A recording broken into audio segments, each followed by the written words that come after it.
Bismillahirrahmanirrahim.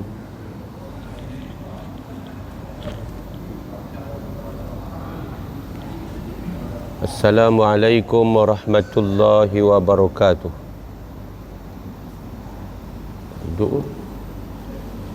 Assalamualaikum warahmatullahi wabarakatuh. Alhamdulillahi rabbil alamin alladzi bi ni'matihi tatimmus shalihat walhamdulillahi ala kulli hal. Asyhadu an la ilaha illallah wahdahu la syarikalah wa asyhadu anna Muhammadan abduhu wa rasuluh. Allahumma salli wa sallim wa barik ala sayyidina wa habibina wa syafi'ina Muhammad Imamil Anbiya'i wal Mursalin wa ala alihi wa ashabihi ajma'in wa ma taufiqi illa billah alaihi tawakkaltu wa huwa rabbul arshil azim. Allahumma ja'alna minal ladhina yastami'una al-qawl fayattabi'una ahsanah. Allahumma ajirna minan nar. Allahumma amin. Yang dikasihi Sahibu Fadilah Tuan Imam Masjid Aisyah Sungai Mengulu Langkawi, Tuan Haji Osman, yang dikasihi tuan-tuan pegawai-pegawai masjid, ahli-ahli jawatan kuasa qaryah, pimpinan masyarakat, seterusnya muslimin dan muslimat, anak-anak jemaah yang istiqamah mengimarah masjid kita, kuliah maghrib, solat maghrib pada malam Jumaat yang penuh berkat, Jumaat yang terakhir sebenarnya di dalam bulan Disember 2020. Tuan-tuan, kita doa sama-sama mudah-mudahan pertemuan kita dalam rahmat dan kasih sayang Allah dan perpisahan kita nanti sama-sama kita beroleh keampunan di atas segala kesilapan, kesalahan, berkat majlis ilmu kita hadir pada malam ini, bertambah iman dan takwa kita kepada Allah Azza wa Jalla. Sebelum kita nak sambung kuliah, tuan-tuan, di antara yang penting daripada nikmat yang Allah Ta'ala kurnia kepada kita adalah nikmat kesihatan, yang ramai daripada manusia bila dia terima nikmat kesihatan ini, nikmat sihat tubuh badan ini, dia gagal mensyukurinya. Jadi tuan-tuan, alhamdulillah, puji-pujian itu milik Allah. 7 bulan tuan-tuan, bukan 7 bulan Banji Rahim, dekat 9 bulan.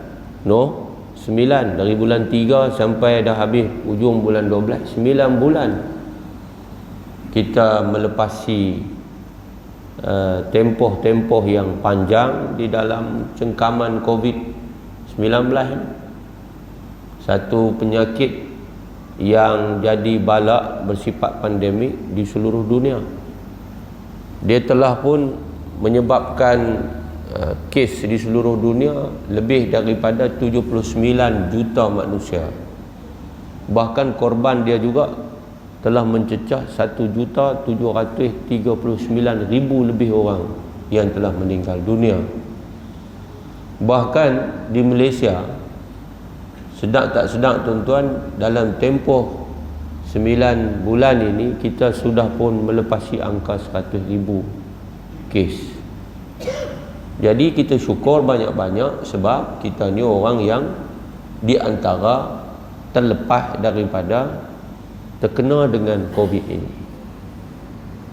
Tuan-tuan, ni'matani maghbunun fihima kasirun minan nas, as-sihhatu wal faragh. 2 nikmat kebanyakan manusia itu terlindung, kata Nabi, daripada mensyukuri nikmat ini. Apa dia? Yang pertama, as-sihhatu, sihat, sihat tubuh badan, wal faraghu, dan mempunyai masa lapang. Ramai orang waktu sihat dia tak ambil kisah. Untuk dia isi waktu sihat dia buat benda-benda berkebajikan, buat benda-benda kebaikan, pahala. Waktu sihat inilah dia nak buat banyak benda, dia nak pergi banyak tempat, dia boleh melakukan banyak perkara. Tetapi ramai juga orang waktu sihat itulah dia belasah buat benda-benda mungkar, na'udzubillah. Jadi tuan-tuan, kemudian masa lapangnya, ramai orang masa lapang dia guna benda sia-sia, dia buat benda-benda yak-yak-ye, dia buat benda-benda yang tidak mendatangkan faedah di akhirat, hanya melihat sedikit faedah dunia. Itu pun keterikatannya dengan runtunan nafsu dan syahwatnya sahaja. Kita kena ambil berat bahawa semua ini akan ditanya oleh Allah. Apa yang Tuhan bagi daripada nikmat, bukan nikmat sihat saja, bukan nikmat masa lapang saja. Nabi kata ni, semua nikmat. Nikmat itu Allah sebut dalam Quran, la tus'alunna yawma idzin 'anil na'im. Ditanya pada hari itu tentang nikmat.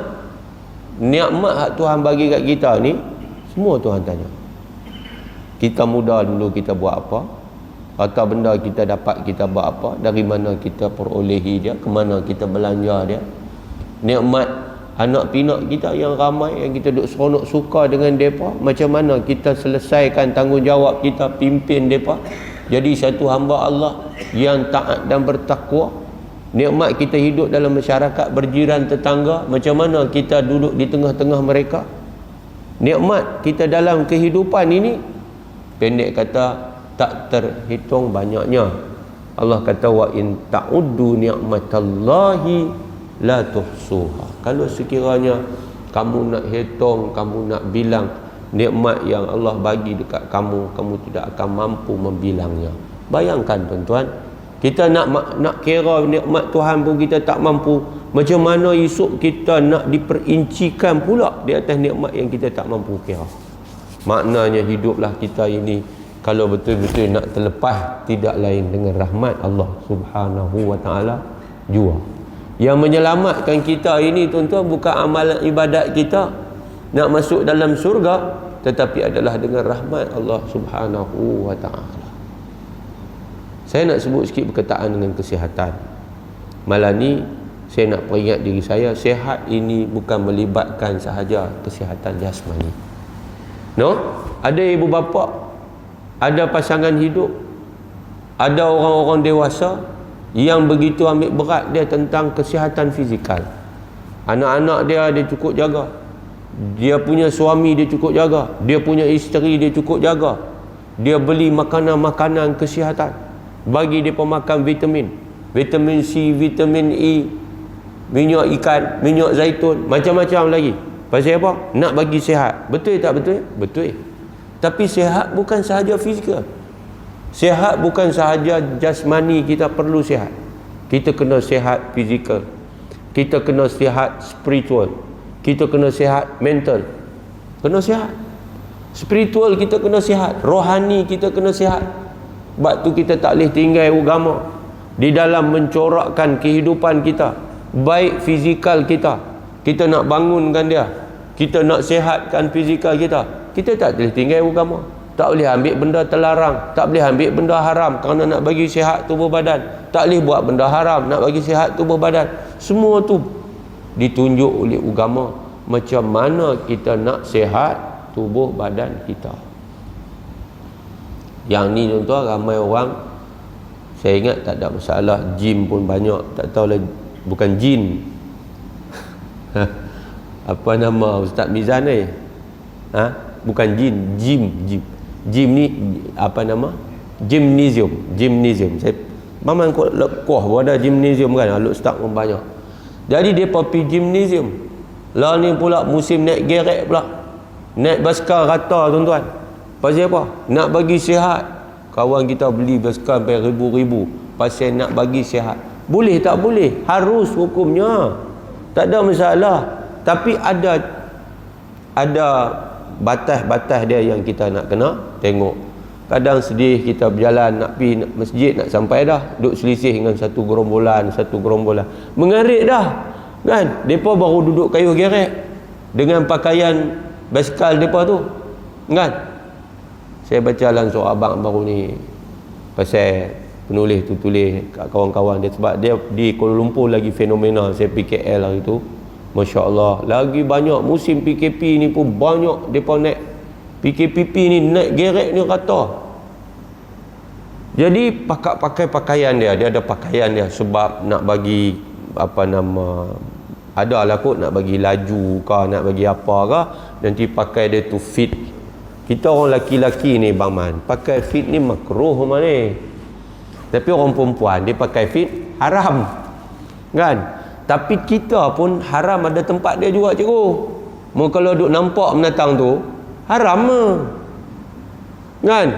Depa pakai tu, ada saya baca dalam surah abang, kawan tu pesan bawa lah satu lai kain pelikat, kan? Bubuh lah tambah mana-mana, bawa kan, depa duk galas beg belakang kecil-kecil, ada bukan pelikat satu. Pasal apa? Pasal bila dia kayuh tu tuan-tuan, satgi dia nak turun tuan-tuan, dia tak boleh, dia haram. Depa kena ketiak, kena fikir orang jantan ni, tak boleh pakai ketat tu. Dia bukan baik untuk kesihatan, awang tu pun tak baik. Tak gitu kata umur. Dia kat bagui piduk cekak gambar Allah tu, lepas tu dengan ketat dia, orang tengok haram. Depa turun pi kedai makan, turun masa depa duduk di kedai, duduk di meja tu tak nampak lah, tak pergi pakat-makat mungkin nak terlentang pi hamba Allah duduk jaga cashier tu tuan-tuan. Pasal apa? Tu dia punya dua ada. No, haram hukum dia, tak boleh macam tu. Ni mak tuan-tuan kena tegur anak-anak terona kita supaya mereka tu pakai pakaian yang dibenarkan oleh syarak ketika mereka nak jaga kesihatan. Janganlah pergi kayuh gerek mayang pun dah. Itu tak jaga kesihatan spiritual kita, kena jaga. Sembahyang tak boleh tinggal, yang haram tak boleh buat, sebab spirit kita akan lemah.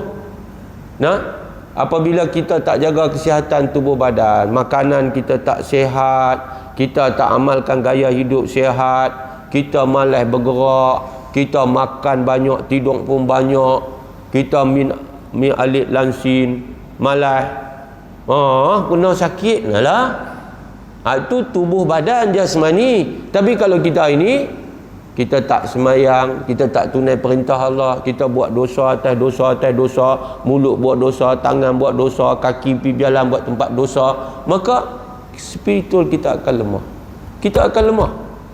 Kita akan memiliki hati yang akhirnya bukan saja lemah, dia akan keras, dia akan mati, dengan sebab spirit kita sudah out, tuan-tuan. Tu.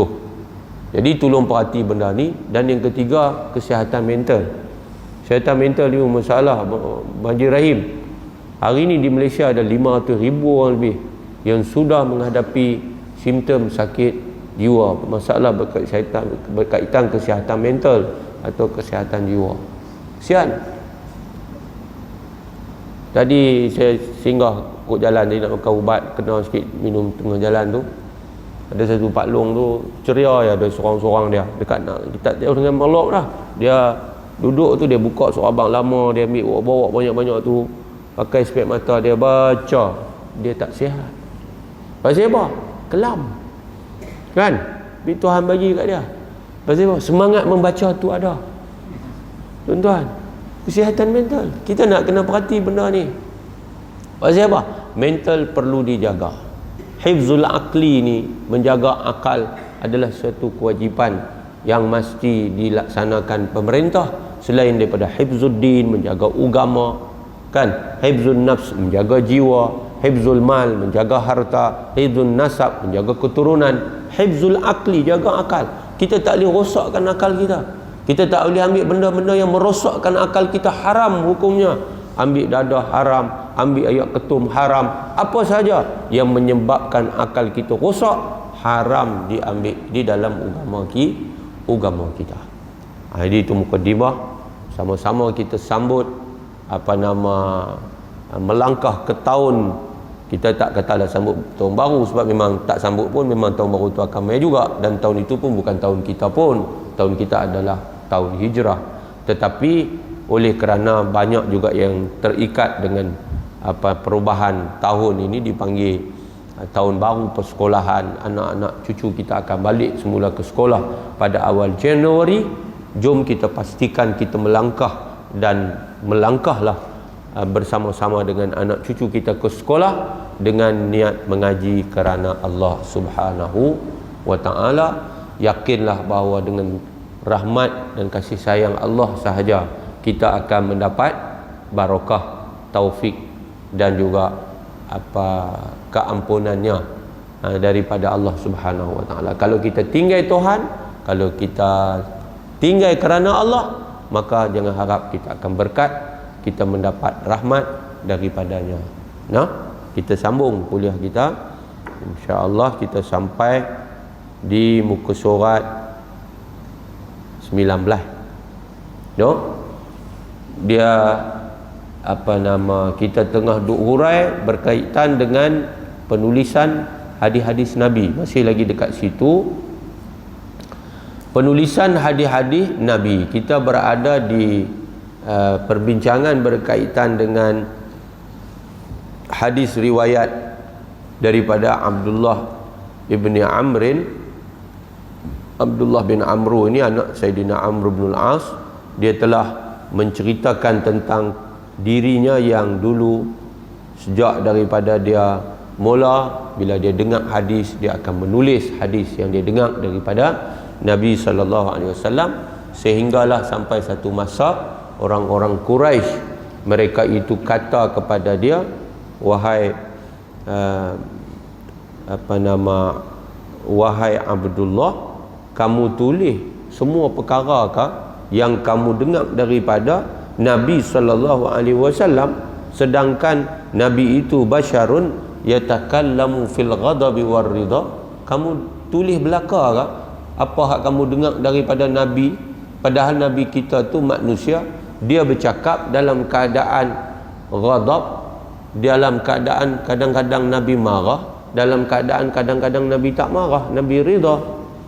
Maka kata Sayyidina Abdullah bin Amru, dia kata, fa'amsaktu anil kitabah. Aku pun ketika itu menasabah juga, dia kata, aku pun berhenti daripada menulis hadis yang sebelum itu tiap kali aku dengar daripada Nabi, aku akan menulisnya. Itu dalam hadis ni. Kemudian satu hari dia jumpa dengan Nabi SAW, fazakartu dzalika li Rasulillah. Maka aku sebut benda ni, peristiwa ini kepada Rasulullah sallallahu alaihi wasallam. Fa'auma'a bi isbi'ihi ila fihi. Ketika itu Nabi angkat isbi', jari telunjuk Nabi. Nabi tunjuk fihi, ila fihi ai ila famihi. Dia tunjuk dekat mulut Nabi. Nabi tunjuk jari Nabi telunjuk ni ke mulut Nabi. Nabi kata, uktub, tulis oleh kamu. Fa wallazi nafsi biyadihi. Dan demi Allah yang diriku dalam kekuasaannya, ma yakhruju minhu illa haqqun. Tak keluar daripada ni mulut aku ini, kata Nabi, tak keluar daripada mulut aku ini illa haqqun, melainkan yang benar semata-mata. Nampak tak? Yang menunjukkan bahawa Nabi SAW membenarkan Abdullah ibnu Amrin atau Abdullah bin Amru ini menulis seperti biasa. Tetapi ada hadis sebenarnya yang melarang, yang kita akan bahaskan. Tetapi kesimpulannya bahawa Nabi sebenarnya yang melarang itu kerana sebab-sebab tertentu. Umpamanya dia tak bagi tulis Quran sekali dengan hadis sebab takut bercampur. Itu dia peringkat awal dilarang kerana bimbang bercampur di antara hadis dengan Quran. Dan yang pastinya secara tersimpulnya Nabi membenarkan hadis baginda ditulis, akan dihurai sebentar nanti. Baik, kita dah sebut tentang macam mana semua apa yang Nabi buat. Dalam maksud hadis itu kita kata sama ada perkataan atau perbuatannya ataupun takrirnya, tak ketiada larangannya. Mengenai perkara-perkara syariat adalah semua berupa pelajaran. Hak Nabi kata, hak Nabi buat, hak Nabi lakukan, hak Nabi tak buat, semua jadi sebahagian daripada syariat. Ada yang Nabi buat. Nabi suruh buat macam mana Nabi buat, seperti semayang. Sallu, semayang oleh kamu, kata Nabi. Nabi buat tak? Nabi buat. Kama ra'aitumuni usalli, macam mana kamu tengok aku semayang, macam itulah hampa semayang, macam itulah kamu semua semayang. Mana Nabi buat. Khuzu anni manasikakum, ambil daripada aku macam mana kamu nak melakukan kerja haji, ibadat haji umrah. Ambil daripada siapa? Daripada Nabi. Perbuatan Nabi, cakap Nabi, Nabi sebut, Nabi suruh, Nabi habang, Nabi cerita, Nabi berita, semua tu hadis. Ketiadaan larangan. Nabi tak buat, tapi Nabi tak larang. Nabi tak buat, Nabi tak larang, bolehlah. Kan? Kita pernah sebut kan, makan daging dop, nasihat, bewak pasiang, bukan bewak kita. Dop tu bewak tuan-tuan ni. Tapi bewak pasiang, bukan bewak gabuk kita ni. Bukan bewak duduk dalam parit tu, bukan. Itu haram makan. Bewak pasiang ni, dia duduk dalam pasiang, dia makan rumput-rumput gitu aja. Bewak pasiang. Yang tu Nabi tak makan, tapi Nabi tak larang apabila ada sahabat Nabi yang makan. Itu maksud ketiadaan larangan. Jadi semua ini diambil oleh para sahabat. Anak abang, bila kita duduk dengan para alim ulama, maka ambillah daripada mereka, kerana ambil alim ulama itu sirajuz zaman, mereka itu lampu kepada zaman. Tapi kena perhati juga, ustaz zaman ni pun tepung kastad pun ramai juga. Haru sungguh. Kadang bukan ustaz, mereka pergi bubuh ustaz di depan, ni pun masalah juga kan. Apabila buat, maka di highlight lah benda tu. Hari ni satu ustaz, Ustaz Don, nama Ustaz Don.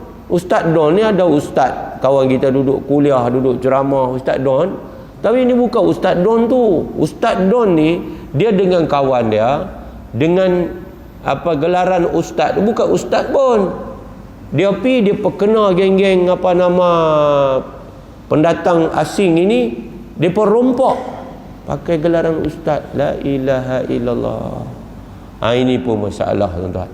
Bahkan fitnah di akhir zaman ini ialah kita kena terima lah. Tuhan kalau dia kesian belah kat orang tu, dia bagi atas dunia lagi. Dia bagi atas dunia lagi. Kalau dia tak bagi atas dunia, kalau dia selamatkan kawan tu makin jauh daripada dia, kawan tu duduk buat benda tu dalam keadaan duduk buat lagi, mampuih di sana esok. Kan? Dia buat kat orang, dia terlepas. Dia tipu orang, dia terlepas. Dia tipu orang, dia makin kaya, dia makin senang. Tunggu, dia tetap tak akan terlepas. Di akhirat dia menerima akibat. Tapi kalau dia di atas dunia ni, dia tipu tak lepas, maka itu sebenarnya rahmat Tuhan untuk dia. Pasal apa? Pasal dengan sebab tak lepas tu, maka dia pun tidak meneruskan apa yang dia buat daripada kesalahan dan dosa. Macam tu rahmat. Jadi bila kawan tu dia duk buat salah, dia duk buat dosa, dia duk terlepas, dia buat zalim, dia buat naya, dia duk terlepas, akhirnya dia nak kena terima tu di sana. Orang yang dia buat zalim tu tak tahu pitang mana dah, dia nak pergi cari ke mana. Kena kawan tu pun mati dah, lagi susah dia. Pasal apa? Macam mana esok dia akan berjumpa di depan Allah Subhanahu wa ta'ala. Muslimin muslimat dirahmati Allah, semakin hari maruah manusia ni macam semakin tak ada harga. Bahkan bukan takat maruah, nyawa manusia semakin tidak bernilai. Bunuh makin menjadi-jadi. Dengan sebab sikit bunuh. Jadi orang bunuh orang dengan sengaja ni, dia bunuh satu orang pun Allah kata macam dia bunuh semua orang. Punya dahsyat. Orang ni bunuh orang, satu orang Islam bunuh satu orang Islam yang lain tanpa hak, dengan sengaja dia bunuh, tuan-tuan, maka dia dijanjikan oleh Allah untuk masuk dalam neraka Jahannam di negeri akhirat. Tapi orang hari ni ada peduli, dia tak heran. Saya tak tahu hari ni dalam surah Abang tadi saya baca ada satu Anak menakan, dia belaga bau dengan pak menakan dia. Hebat Ustaz Mizan. Anak menakan belaga bau dengan pak menakan. Pak menakan dia tak sengaja belaga bau. Dia pergi angkat geng. Mai serang pak menakan dia. Pak menakan dia diserang dengan menggunakan senjata tajam. Cedera parah tuan. Umur baru awal 20-an, 25, 23, 20. Pak menakan umur 40 lebih dah. Tapi nak abang apa? Sampai hubungan persaudaraan pun tidak menjadi sebab mereka berkasih sayang. Macam mana kalau tidak ada ikatan persaudaraan? Tu. Sebenarnya dalam Islam, ikatan darah tu tuan-tuan, kita ukhuwah fillah dengan mengucap dua kalimah syahadah la ilaha illallah Muhammadur Rasulullah itu lebih kuat daripada hubungan darah. Kita hidup berjiran sampai aku ingat malaikat akan abang kata jiran ini boleh mewarisi jiran sebelahnya daripada harta dia dan sebagainya. Pasal apa? Nak abang ukatan tu begitu kuat. Tapi hari ini dah jadi renggang. Hari ini jiran tak peduli jiran, jiran tak kenal jiran. Bahkan macam saya kata tadi, adik-beradik berkelahi, berbunuhan. Mak pak disaman oleh anak-anak di akhir zaman ini. Habis. Kata Tok Musani, sebahagian besar dari sahabat-sahabat baginda menerima hadis-hadis itu dengan menghafaznya dalam dada masing-masing. Jadi balik pada cerita sahabat tadi, kebanyakan dari sahabat-sahabat Nabi, sahabat-sahabat Nabi ada lebih kurang 124,000. Mereka ini menghafaz. Mereka dengar, mereka hafal. Hafal di mana? Dalam dada masing-masing. Apa yang disebut oleh Nabi. Dalam pada itu pun juga ada sahabat yang pandai menulis. Ada juga sahabat-sahabat tu yang hak reti tulis, hak pandai tulis. Mereka tulis hadis-hadis itu setelah menerimanya daripada baginda. Tetapi walau bagaimanapun, bagi sahabat-sahabat Nabi, cara menghafal hadis-hadis itu adalah lebih teguh dari cara menulis. Di sisi para sahabat, hafalan lagi kuat. Hafalan itu lebih kuat, lebih kukuh, lebih diterima dan lebih terkawal dari kesilapan. Kerana tabiat semula jadi orang-orang Arab itu mereka kuat ingatan. Orang Arab ni kuat ingatan. Kuat sungguh tuan-tuan. Mereka boleh sebut silsilah tu dia. Daripada Nabi Muhammad naik ke atas tu tuan-tuan, bukan satu lapis, dua lapis, tiga lapis. Sampai boleh sambung sampai Nabi Ibrahim kan? Punya dahsyat. Titisan tu sampai Nabi Ismail, Nabi Ibrahim tu. Kita tak ada. Boleh abang tekat nama Tok Wan lah kot tu.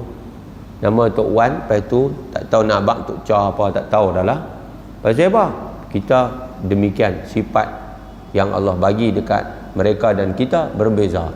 Orang Arab, kekuatan ingatan mereka itu sangat hebat sekali. Tuan-tuan bayangkan, bukan hadis itu jumlah dia sikit-sikit tuan-tuan, ratus-ratus ribu kan, tapi boleh ingat satu persatu. Dan bagi tradisi Islam, hafalan itu adalah lebih kuat, lebih kukuh dan lebih terkawal.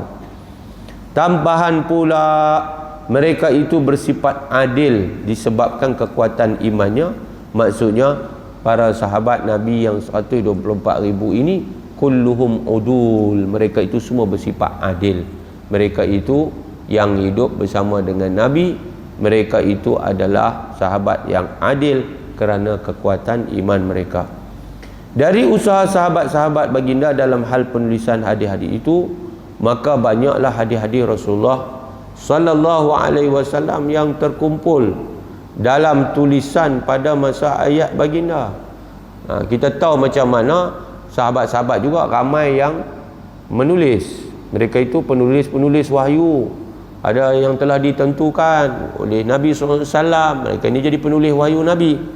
Ya, yang bakinya mereka ada bahagian yang menulis akan hadis hadis-hadis Nabi sallallahu alaihi wasallam yang paling ramai menghafal di dalam dada mereka. Tentu ingat tak Al-Quran? Al-Quran juga dulu ditulis atas kepingan-kepingan kulit kurma, atas kulit unta, tetapi paling ramai menghafalnya dalam dada. Sebab itu bila mati ramai, maka Saidina Abu Bakar mula mengumpul sampailah diserahkan kepada Saidina Umar, akhirnya telah dihimpun dan ditulis di dalam mushaf yang disatukan oleh Saidina Uthman yang dikenali sebagai Mushaf Uthmani. Ini bid'ah lah tu. Tulis Quran tu adalah bid'ah yang terhimpun di dalam satu kitab, satu macam ada tu. Asal bukan begitu. Asal pun tak ada baris macam tu. Tetapi keluar dalam Mushaf Uthmani kerana apa? Kerana kebimbangan mati syahidnya ramai penghafaz Al-Quran di dalam peperangan. Sahabat-sahabat mati ni mati bersama dengan Quran dalam dada mereka. Mati bersama dengan hadis-hadis Nabi dalam dada mereka. Maka para imam seperti Imam Bukhari, Imam Muslim, kan, Imam Ahmad, Imam Abu Daud, kan, Imam Tirmizi, Ibnu Khuzaimah, Imam Malik, semua mereka menghimpun, mencari sumber-sumber dan perawi-perawi hadis untuk mereka bukukan hadis-hadis. Imam Bukhari dalam masa 16 tahun dia pergi mencari. Imam Bukhari, hadis Bukhari ini adalah hadis yang paling tinggi sekali makam dia. Himpun 16 tahun baru ada 2602 hadis. Asal dia ada 9082 hadis, ditolak selepas berulang-ulang tinggal 2602 hadis. Mai ikut tu, mai ikut ni, akhirnya disatukan jadi tinggal 2602 hadis dalam tempoh 16 tahun. Imam Muslim 3033 hadis. Musnad Imam Ahmad menghimpunkan 30 ke 40 ribu hadis. Tuan-tuan, Sunan Tirmizi ada 3956 hadis. Tuan-tuan, Ibnu Khuzaimah, Imam Malik, Muwatta, Ibnu Hibban. Jadi itulah yang menjadikan puluhan ribu koleksi hadis-hadis Nabi sallallahu alaihi wasallam. Maka cuba tuan-tuan bayang kalau ianya tidak dihimpun, ianya tidak ditulis kemudian, maka tentulah ia hilang di dalam dada setelah kematian orang yang menghafalnya. Mengenai masalah penulisan hadis-hadis Nabi dalam zaman baginda, sila lihat lampiran alif. Jadi kita langkau pi tengok dekat lampiran alif, muka surat 23. Baca yang tu supaya kita boleh faham. Mengenai masalah penulisan hadis-hadis Nabi dalam zaman baginda, ada beberapa hadis yang melarang menulisnya. Saya sebut dah tadi. Dan di samping tu ada pula beberapa hadis yang mengizinkannya. Jadi ada hadis larang, ada hadis yang izin. Di antara hadis-hadis yang melarang itu ialah, pertama, dari Sayyidina Abu Sa'id Al-Khudri radhiyallahu anhu, katanya bahawa Rasulullah sallallahu alaihi wasallam bersabda, maksudnya janganlah kamu menulis hadis-hadis dariku, dan dengan yang demikian siapa yang telah menulis dariku selain dari Al-Quran, maka hendaklah ia memadamnya. Nampak tak? Itu hadislah larang. Nabi kata jangan duk tulis lain daripada Quran. Ulama akan bahas. Yang kedua, juga hadis daripada Abu Sa'id, Sayyidina Abu Sa'id Al-Khudri, katanya pada satu hari kami sedang duduk menulis apa yang kami dengar daripada Rasulullah sallallahu alaihi wasallam. Lalu baginda keluar mendapatkan kami sambil bertanya, apa yang kamu tulis itu? Kami pun menjawab, kami menulis apa yang telah kami dengar dari Tuhan ya Rasulullah.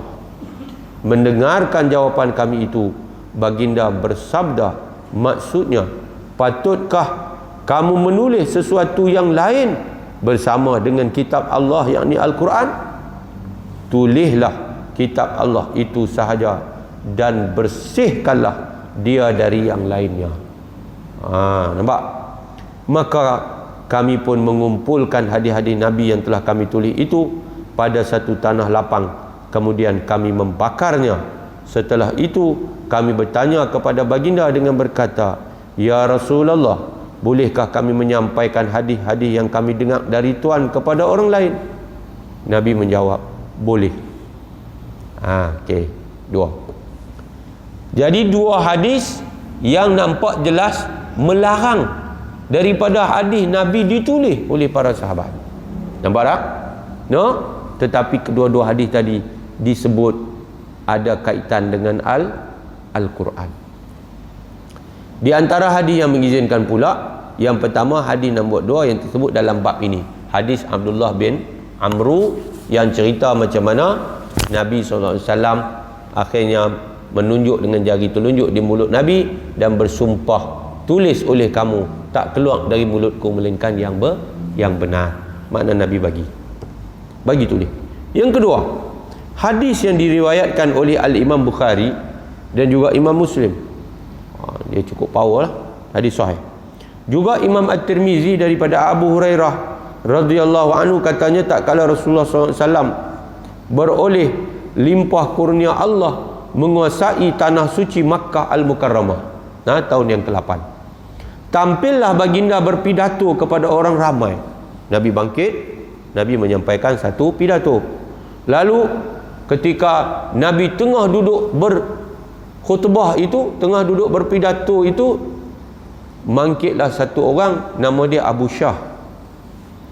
Abu Syah ni bangkit, seorang sahabat nama Abu Syah. Dia bangun, lalu dia berkata, bolehkah ya Rasulullah, Tuan membenarkan sesiapa untuk menulis untukku apa yang Tuan sedang sabdakan itu? Jadi Abu Syah tanya Nabi. Nabi tengah duk cakap, duk khutbah tu, Abu Syah kata, ya Rasulullah, bolehlah nak suruh satu orang tulis hak Tuan tengah sebut tu? Maka baginda menjawab, maksudnya tulislah kamu untuk Abu Syah. Nabi kata, ni Syekh tulis untuk Abu Syah ni. Jadi Nabi membenarkan. Kita tengok pendapat sahabat-sahabat Nabi dengan adanya hadis yang melarang dan juga hadis yang mengizinkan itu, maka sahabat-sahabat Nabi tidak sekata. Sekata ni makna tak satu pendapat. Mereka khilaf, ya, mengenai masalah penulisan hadis-hadis Rasulullah SAW. Namun atau tetapi kebanyakannya, yakni paling ramai daripada sahabat-sahabat, menghukumkan harus menulis, dan mereka telah pun menulisnya. Jadi ada sahabat kata tak boleh, dia dengar Nabi kata dalam dua hadis kata tak boleh tulis, dan ada sahabat yang kata boleh, dan mereka pun dah pun tulis, dan jumlah mereka lebih ramai. Kebanyakan sahabat sebenarnya menghukumkan harus menulis hadis-hadis Nabi. Itu pendapat para sahabat. Kita tengok pula apa pendapat para ulama. Jadi ulama mereka juga membahaskan, dan para ulama dan juga ahli-ahli hadis telah menyesuaikan di antara hadis-hadis yang melarang dan yang mengizinkan penulisan hadis-hadis Nabi itu dengan beberapa cara dan juga alasan. Jadi ulama-ulama ahli hadis ni depa duduk, depa kaji hadis yang larang, depa juga kaji hadis yang membenarkan. Lalu daripada situ depa keluarkan hukum. Itu maksudnya. Okey. Pertama, kata para ulama dan ahli hadis, larangan itu adalah khas mengenai waktu turunnya Quran. Quran turun, waktu turun Quran tu. Jadi waktu tu dilaranglah tulis. Dibimbangkan kerana dibimbangkan Quran akan bercampur baur dengan yang lainnya. Jadi Quran duk turun, Nabi tengah duk baca ayat Quran, sahabat ni tulis ayat Quran, tiba-tiba pergi duk campur dengan hadis. Nabi tak bagilah, sebab nanti Quran bercampur dengan hadis. Dan hadis-hadis yang mengizinkan itu pula adalah untuk keadaan yang tidak dibimbangkan. Maksudnya para ulama dan juga ahli hadis, mereka menyatakan Nabi larang sahabat-sahabat tulis hadis dia waktu itu adalah waktu Nabi bimbang, hadis Nabi bercampur dengan Quran kerana waktu itu adalah waktu turunnya Al-Quran. Boleh? Satu. Yang kedua, larangan itu adalah khas atau khusus mengenai penulisan hadis bersama-sama Quran pada satu lembaran. Ni sahabat yang dilarang itu, Nabi larang piduk tulis hadis satu muka kali dengan Quran. Satu lembaran tu maknanya satu muka. Tang tu tulis ayat Quran, tang tu tulis hadis. Kerana biasanya mereka mendengar hadis yang mentafsirkan sesuatu ayat Quran, maka dengan itu harus mereka akan terlangsung menulis bersama-sama kandungan ayat itu. Jadi bila Nabi duk baca ayat Quran, kemudian Nabi mungkin mentafsirkan Quran. Ketika Nabi tafsir Quran, itu bukan Quran, itu adalah hadis. Jadi kalau sahabat dibenarkan menulis di satu lembaran, di satu muka, maka bimbang khawatir bercampurlah Al-Quran dengan bukan Al-Quran, walaupun itu hadis Nabi. Lalu mereka itu dilarang dari melakukan yang demikian kerana ditakuti kesamaran. Lalu sahabat-sahabat tak dibenarkan oleh Nabi untuk pergi duduk tulis satu lembaran, takut bercampur, takut kesamaran, makna esok di belakang hari jadi masalah, tak kenal mana Quran dan juga mana hadis. Tentang hadis-hadis yang mengizinkan pula, maka itu hanyalah untuk ditulis dalam lembaran yang berasingan, yang tidak mengandungi sesuatu dari Al-Quran. Jadi hak Nabi kata, tulislah untuk Abu Syah, tulislah wahai Abdullah, tak keluar daripada mulut aku melainkan yang benar. Itu maksudnya terasing daripada Quran. Jadi kalau hadis tulis hadis asin, Quran asin, tak ada masalah. Itu maksudnya. Yang ketiga, bahawa larangan itu adalah khas ataupun adalah khusus mengenai penulisan wahyu Al-Quran yang biasanya mereka tulis dalam lembaran-lembaran surat untuk disimpan di rumah Nabi sallallahu alaihi wasallam. Tulislah di kulit pelepah tamak ke apa, lembaran-lembaran tu, kulit unta ke, depa tulis tu untuk disimpan di rumah Nabi. Maka itulah yang dilarang. Sebab oleh itu kalaulah mereka diharuskan menulis hadis, niscaya Quran akan bercampur baur dengan yang lainnya. Tetapi selain dari itu adalah diizinkan. Jadi yang dilarang adalah penulisan wahyu Al-Quran yang lembarannya disimpan di rumah Nabi, ditulis bercampur dengan hadis. Tak dibenarkan. Pasal apa? Nanti akan bercampurlah Quran dengan hadis. Yang keempat, bahawa larangan itu adalah bagi orang yang dipercayai terselamat daripada lupa. Ni ada pandangan para ulama dan juga ahli-ahli hadis. Hak Nabi larang daripada tulis tu, Nabi larang Abu Sa'id Al-Khudri, dua-dua hadis dia. Sebab kenapa Nabi larang? Kata mereka sebab Nabi percaya dia ni selamat daripada lupa. Gitu. Dan dia percayai tentang kekuatan ingatannya menghafaz apa yang didengarnya. Nah, selain daripada itu, ditakuti ia akan bergantung bulat-bulat kepada tulisan apabila ia menulis. Nah, sebaliknya diizinkan bagi orang yang ditakuti lupanya. Maka Nabi bagi izin Abu Syah, Nabi bagi izin dekat Abdullah ibn Amru. Mereka ini adalah orang-orang yang diberi izin kerana dibimbang mereka itu takut lupa. Jadi kalau Nabi confident, yakin bahawa di depan ni orangnya kuat ingatan, dan nak selamat daripada mereka bergantung semata-mata dengan tulisan, maka Nabi tak bagi tulis agar mereka itu kuat hafalan, kuat ingatan. Ambil berat tentang ingatan dan hafalan. Kelima, yang terakhir, hadis-hadis larangan itu mungkin sebahagian dari hadis-hadis yang dimansuhkan oleh hadis-hadis yang lain. Boleh jadi pada mulanya Rasulullah sallallahu alaihi wasallam melarang menulis sabda-sabdanya, kemudian baginda memandang patut ditulis kerana diketahui bahawa hadis-hadis makin sehari semakin bertambah jumlahnya dan tak dapat lagi dihafaz. Jadi mansuh ni apa makna? Mansuh ni makna dihapuskan. Mansuh. Dimansuhkan itu maksudnya dihapuskan hukumnya. Contoh bila Nabi asalnya Nabi larang, kemudian Nabi izinkan, maka hukum larangan itu sudah dimansuhkan, mana sudah dihapuskan, lalu dibenarkan untuk para sahabat menulisnya.